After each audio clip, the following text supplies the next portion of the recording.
BJP नेता नुपुर शर्मा और नवीन कुमार जिंदल को पार्टी ने किया सस्पेंड। पैगंबर मोहम्मद पर दिया था विवादित बयान। बीजेपी प्रवक्ता नुपुर शर्मा की कथित टिप्पणी से पार्टी ने किया किनारा, कहा सभी धर्मों का करते हैं सम्मान।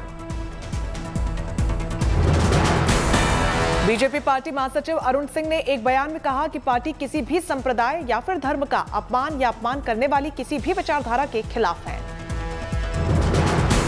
अरुण सिंह बोले, प्रत्येक नागरिक को पसंद का धर्म चुनने का अधिकार। नुपुर शर्मा की टिप्पणी का मुस्लिम समूहों ने विरोध किया है। नुपुर पर हो चुकी 3 एफआईआर, सभी मामलों में मुसलमानों की भावनाएं आहत होने की बात कही गई है। कानपुर हिंसा के मामले में 14 दिन की न्यायिक हिरासत में भेजे गए 4 आरोपी, अब तक 29 दबोचे गए। 29 में से 4 अहम आरोपी लखनऊ से गिरफ्तार। हजरतगंज इलाके में एक कॉम्प्लेक्स से पुलिस ने दबोचा। लखनऊ में ही छिपा था मुख्य साजिशकर्ता माना जा रहा है हयात जफर हाजमी। 3 जून की हिंसा के बाद कानपुर से भागकर पहुंचे थे लखनऊ। कानपुर के पुलिस कमिश्नर का खुलासा, हिंसा की जांच के दौरान पीएफआई कनेक्शन सामने आया, मिले कई कागजात।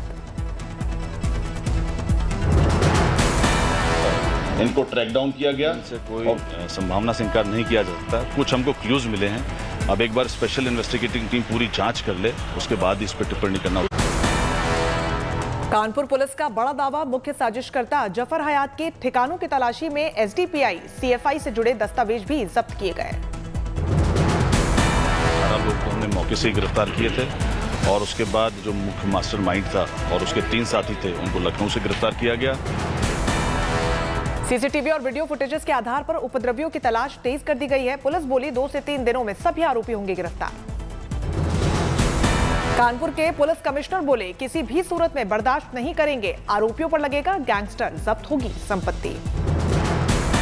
कानपुर में हिंसा के बाद लगातार तीसरे दिन भारी सुरक्षा, प्रभावित इलाकों में हालात पर पैनी नजर।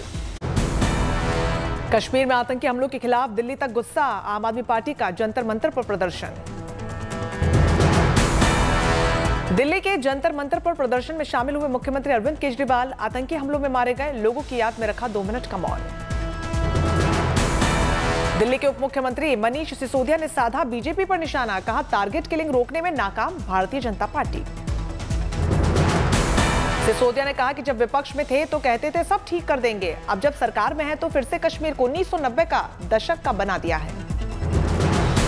कश्मीरी पंडितों पर आतंकी हमले को लेकर संजय राउत ने कई सवाल उठाए हैं। पूछा कि फिल्म कश्मीर फाइल्स को प्रमोट करने वाले चुप क्यों हैं। हापुड़ इंडस्ट्रियल एरिया पहुंची अधिकारियों की टीम, यहां पर चल रही फैक्ट्रियों का किया जा रहा है सर्वे।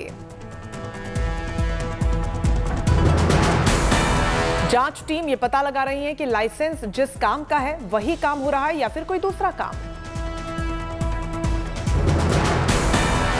यहाँ पे जो नियम है उन्हीं के तहत चले। डीसी एरिया के हर एक फैक्ट्री की हम लोग जांच करेंगे एंड वी विल इंश्योर कि जो भी फैक्ट्री चल रही है वही चले जो अनमान्य है, जिनको यहाँ पे जो नियम है उन्हीं के तहत चले। मेधा रूपम ने कहा कि वो लोग फॉरेंसिक रिपोर्ट का इंतजार कर रहे हैं, हम जड़ तक जरूर पहुंचेंगे। फॉरेंसिक टीम ने सारे सैंपल्स लिए हैं, we are awaiting the report. देखना चाहेंगे हम कि क्या है उसमें। हम भी पूरी इन्वेस्टिगेशन इज ऑनगोइंग कि क्या हुआ और क्यों हुआ, तो हम लोग इसकी जड़ तक जाएंगे। दिल्ली में राहुल गांधी समेत अन्य पार्टी नेताओं की अहम बैठक, भारत जोड़ो यात्रा की तैयारियों को लेकर रणनीति पर बात। कांग्रेस की बैठक में शामिल दिग्विजय सिंह बोले, बीजेपी जाति और धर्म के नाम पर देश को बांट रही है।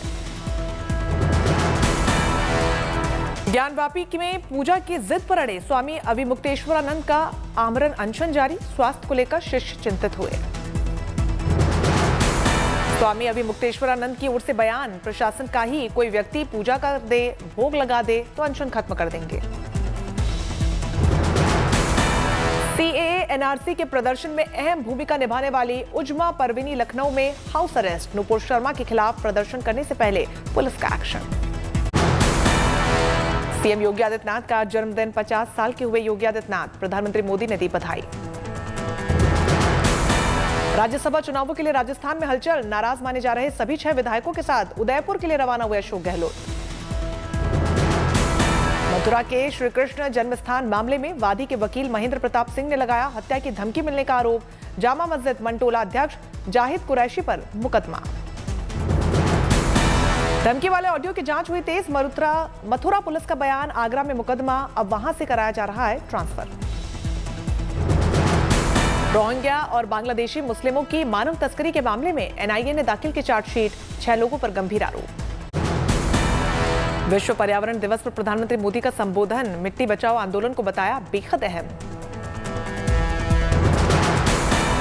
कार्यक्रम में बोले प्रधानमंत्री मोदी, भारत पर्यावरण की रक्षा के लिए नए इनोवेशन पर जोर दे रहा है। पीएम मोदी ने कहा, पर्यावरण को बचाना सबकी जिम्मेदारी, सबको मिलकर करना होगा काम। पीएम मोदी ने कहा, आज देश नए संकल्प ले रहा है, सबका साथ जरूरी। पीएम मोदी ने जलवायु परिवर्तन पर जताई चिंता, कहा दुनिया में जलवायु परिवर्तन जारी है। नेशनल ग्रीन ट्रिब्यूनल ने बंगाल सरकार को दिया आदेश, 2 महीने में बंद हो बक्सा टाइगर रिजर्व में सभी होटल्स और रेस्टोरेंट्स। बठिंडा केंद्रीय जेल से फरार होने की फिराक में कुछ खतरनाक कैदी, खुफिया विभाग का अलर्ट जारी। बलरामपुर पहुंचे यूपी सरकार के मंत्री स्वतंत्र देव सिंह, बाढ़ से बचाव के लिए चलाए जा रहे कार्यों का लिया जायजा। फर्रुखाबाद में एलपीजी गैस टैंकर में लगी आग, इटावा बरेली हाईवे पर हुई घटना। तिरुपति पहुंचे केंद्रीय मंत्री पीयूष गोयल, बालाजी के दरबार में की पूजा अर्चना।